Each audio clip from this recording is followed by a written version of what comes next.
In this video, I'll show you how to assemble your Picklepanic and how to use it. And then finally, I'll offer you a recipe. Your Picklepanic will arrive minimally packaged. Open the package. You will find all the parts. You can recycle the paper bag. You'll find a rod with a knob threaded onto it, a gasket, a threaded lid, the top washer, the bottom washer, and a nut. Take the lid and thread it onto the rod.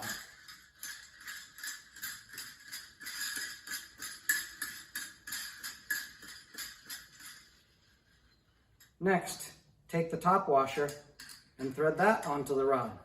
Notice the orientation. Next, take the gasket and place it on the rod. Yours might also come with a thinner food-grade silicone gasket. They both work equally well. This is a food-grade nitrile gasket, 1/8 inch thick. After that, the bottom washer and the nut.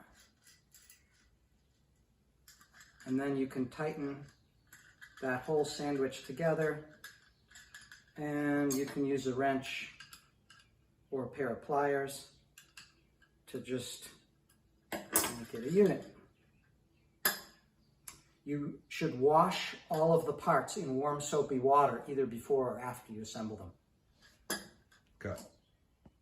Now I will show you how to use the Picklepanic.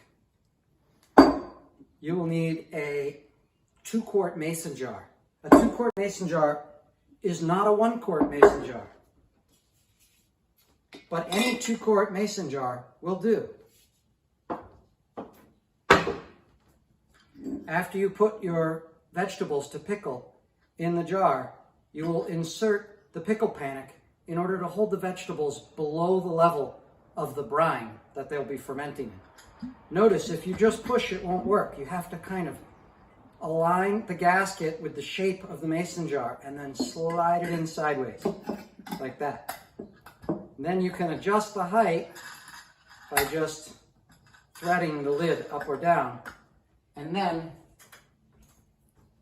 you'll capture it with a band from a wide mouth pickling jar band. To remove it, it's the reverse of installation. You just reach in and again, you saw it out sideways, then you're ready to wash it and make your next batch of pickles. Now I'm going to share a recipe for salt-fermented pickles that I love. For this recipe, you'll need a Picklepanic tool, a 2-quart mason jar, about 1 kilo of chopped vegetables, 2 tablespoons or 24 grams of sea salt or any kind of salt, a couple of grape leaves or currant leaves as a source of tannins. You'll also need 3 cups or about 700 grams of water. So first, wash all your vegetables and remove the blossom end of the cucumbers. When your vegetables are all chopped and mixed together, I added some onion and carrots to these cucumbers, and I put some black peppercorns in. And now I'm just going to fill my mason jar.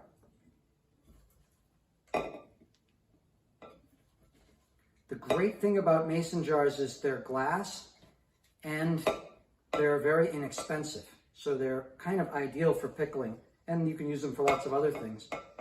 The bad thing about mason jars is that they don't have a cylindrical shape, and that's why you need a Picklepanic tool.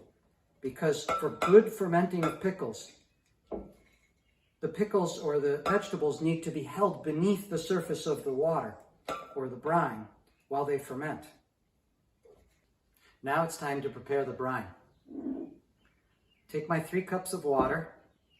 I'm going to add the 2 tablespoons of salt to it and a drop of raw vinegar. Next, I'm going to mix it well so that all the salt is dissolved. It's probably better not to warm the water because pickles come out crispier if everything is as cold as possible. Now I'm going to add the brine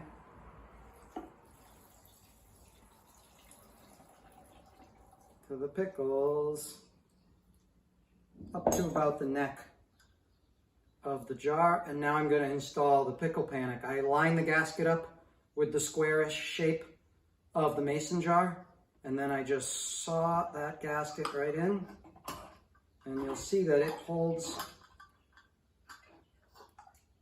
the vegetables below the brine. And if I have to adjust, I can just thread the lid up or down. And then I install the band, and now this can go in a, coolish place for 3 or 4 days, depending on the temperature. You'll have delicious pickles that'll look like this when it's all done. Thank you. Down below in the notes, you'll find a link to where you can buy Picklepanic tools on Etsy.